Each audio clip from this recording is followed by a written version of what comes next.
परमात्मा कौन है, उनका क्या नाम है, उनका स्वरूप क्या है, उनके गुण क्या हैं, वे कहाँ पर रहते हैं और उनके कर्तव्य क्या हैं।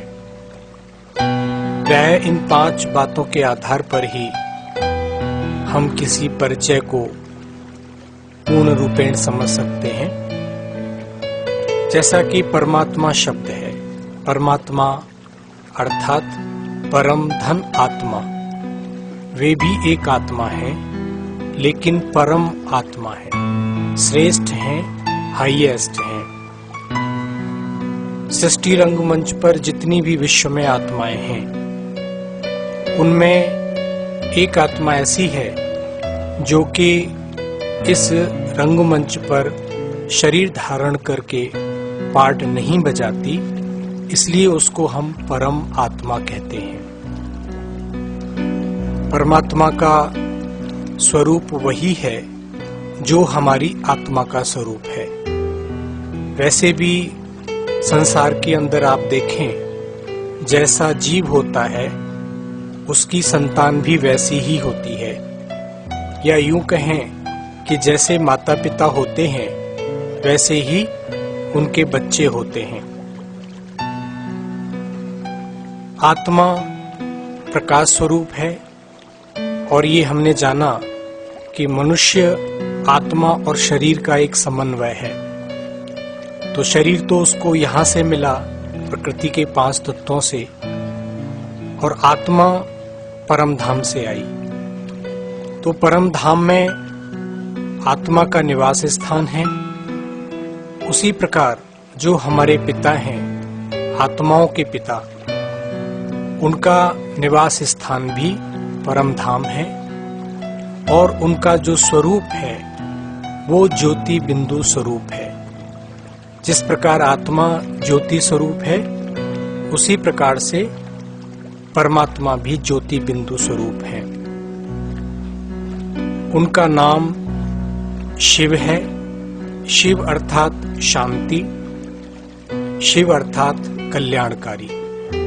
इसलिए शिव के नाम के आगे सदा शिव शब्द लगता है।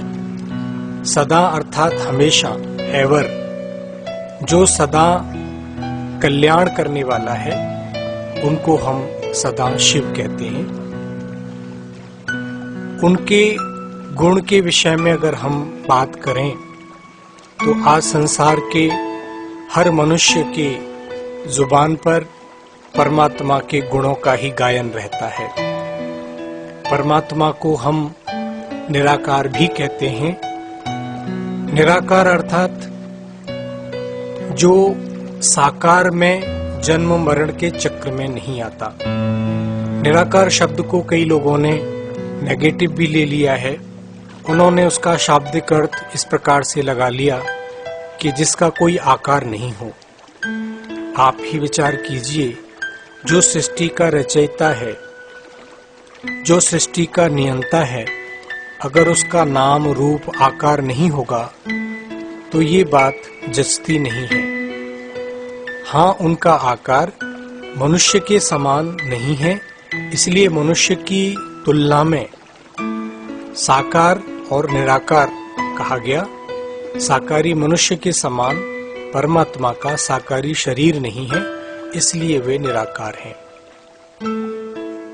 परमात्मा के गुण अन्य भी हैं, जैसे कि परमात्मा को हम कहते हैं दुख हरता, सुख करता, पतित पावन, ब्रह्मा विष्णु शंकर के रचयिता, त्रिमूर्ति। ये शिव के नाम के आगे ही आता है। त्रिमूर्ति, त्रिकालदर्शी, त्रिदेव, त्रिनेत्री, ये शब्द शिव के नाम के आगे ही आता है। परमात्मा ज्ञान के सागर हैं, शांति के सागर हैं, सुखों के सागर हैं, नर से श्री नारायण बनाने वाले हैं, परम पिता, परम शिक्षक, परम सतगुरु हैं, जीवन नैया को पार लगाने वाले हैं। इस प्रकार परमात्मा के अनेक दिव्य गुण हैं, जिनको आज मनुष्य याद करके उनसे शक्तियां लेते हैं और उनकी स्मृति में ज्योतिर्लिंगम का चिन्ह बनाकर उनकी आराधना करते हैं, जिसको हम शिवलिंग कहते हैं। क्योंकि मनुष्य ज्योति की पूजा कैसे करे, उसकी अर्चना कैसे करे, इसलिए मनुष्य ज्योति का एक चिन्ह बना लेता है अपनी सुविधा के लिए, जिस पर वो अपना भावनाओं को अर्पित कर सके, पुष्प, दुग्ध, फल इत्यादि उस पर अर्पण कर सके और अपनी भावना को पूर्ण कर सके। इस प्रकार परमात्मा निराकार हैं, ज्योति स्वरूप हैं और वे हम सब आत्माओं के पिता हैं। परमात्मा के कर्तव्य हम सभी भली भांति उनसे परिचित हैं। परमात्मा के जितने भी नाम हैं वे सभी गुणवाचक और कर्तव्यवाचक हैं और इसलिए परमात्मा को सर्व आत्माओं का पिता भी कहा जाता है। कहते हैं हिंदू, मुस्लिम, सिख, ईसाई आपस में सब भाई भाई।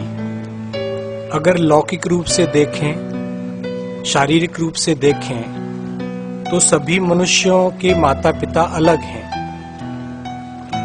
इसलिए सब आपस में भाई भाई नहीं हो सकते। लेकिन ईश्वरीय नाते से, आत्मिक नाते से, क्योंकि सभी आत्माएं हैं, चाहे वो कोई भी धर्म मजहब के हैं, लेकिन उन सब के शरीर में आत्माएं विराजमान हैं और वे आत्माएं परमात्मा की संतान हैं। इसलिए हम सबका जो पिता है वो परमात्मा है। इसलिए आपस में हम कहते हैं भाई भाई हैं। सिर्फ इस एक बात को न समझने के कारण, सिर्फ शरीर के धर्म को समझने के कारण, मानने के कारण, देखने के कारण ही आज इंसान आपस में बंट गया है। अगर उनको ये समझ आ जाए कि हम सब आत्माएं हैं और हमारा पिता एक है और हम सब आपस में भाई भाई हैं, तो ये जो धर्म भेद है, जाति भेद है, प्रांत भेद है, ये सभी समाप्त होकर के एक वसुधैव कुटुंबकम की भावना सभी के अंदर आ जाएगी। आप देखें हिंदू धर्म में रामेश्वरम में भी शिवलिंग है, शिव की प्रतिमा है। लिंग माना आकृति, संस्कृत का शब्द है लिंग। लिंगम माने आकृति, चिन्ह, ए सिंबल। शिवलिंग माना शिव का चिन्ह। इसलिए भारत के अंदर 12 ज्योतिर्लिंगम है। ज्योतिर्लिंगम माना ज्योति का स्वरूप, प्रकाश का स्वरूप, प्रकाश का चिन्ह। तो राम ने भी रामेश्वरम में शिवलिंग बना करके पूजा अर्चना की, इसलिए राम का भी जो ईश्वर है, गोपेश्वर अर्थात कृष्ण का भी ईश्वर, अमरनाथ यानी अमृत प्रदान करने वाला स्वामी, परमात्मा के नाम के आगे नाथ और ईश्वर ये विशेषण लगाया गया है। जैसे कहा विश्वनाथ, वो सारे संसार का नाथ है, सारे संसार का स्वामी है। ये कभी नहीं कहा हिंदू नाथ, मुसलमान नाथ या सिख नाथ, उसको कहा विश्वनाथ। उसी प्रकार सोमनाथ अर्थात ज्ञान का अमृत पिलाने वाला, पशुपतिनाथ जो इंसान आज पाशों में बंधा है, दुख के बंधनों में बंधा है, जैसे एक पशु को हम रस्सी से बांधते हैं, उसी प्रकार आज का जो मनुष्य है वो दुख की रस्सियों से, बंधनों से बंधा हुआ है। तो परमात्मा ही उस पाश से मुक्त करते हैं, इसलिए उनको पशुपतिनाथ कहा गया है। अब मुस्लिम धर्म में आइए, मक्का मदीना में संगे अस्वद नाम का एक गोल पत्थर है, उसको हमारे मुस्लिम भाई बहनें वहां जाते हैं और उसको चूमते हैं, हज करने जब जाते हैं, और कहते हैं वो काबा का पवित्र पत्थर है। तो वो भी ज्योतिर्लिंगम आकार का है, उसको कहते हैं नूरे इलाही। अल्लाह नूर है, अल्लाह अव्वल है, तो वो भी उसी को हाईएस्ट मानते हैं। क्राइस्ट ने भी क्या कहा, God is light, God is point, I am the son of God. उन्होंने कभी ये नहीं कहा मैं गॉड हूं, उन्होंने कहा मैं उनका सन हूं, मैं उनका मैसेंजर हूं। और गॉड एक लाइट है, प्रकाश है, ज्योति है। गुरु नानक ने भी यही कहा, एक ओंकार काल मूरत निर्वैर सतनाम करता पुरुष।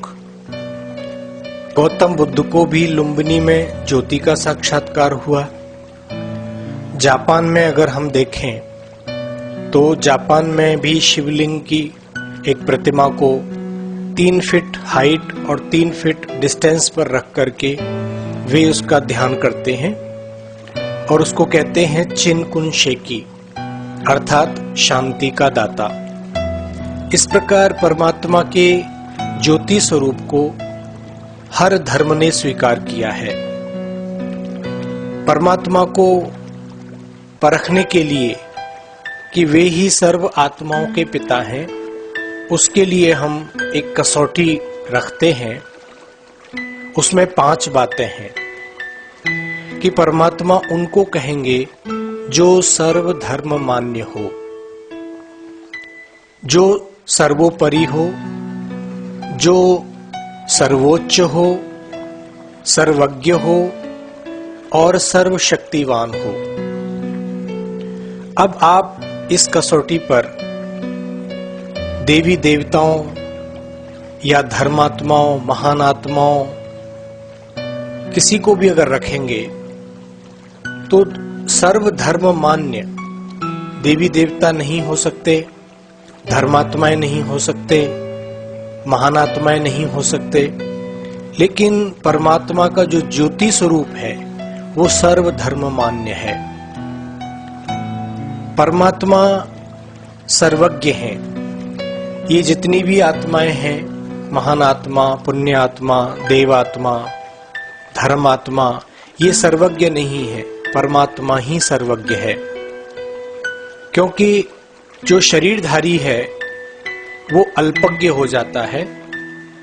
सृष्टि के आदि मध्य अंत का जो ज्ञान है वो सिर्फ परमात्मा को ही होता है, इसलिए वे सर्वज्ञ हैं, इन सभी से सर्वोच्च हैं, सर्वोपरि हैं और सर्वशक्तिवान हैं।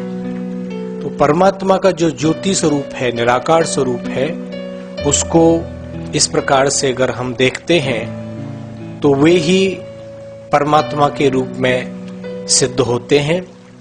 और इस प्रकार परमात्मा के ज्योति स्वरूप को हर धर्म ने स्वीकार किया।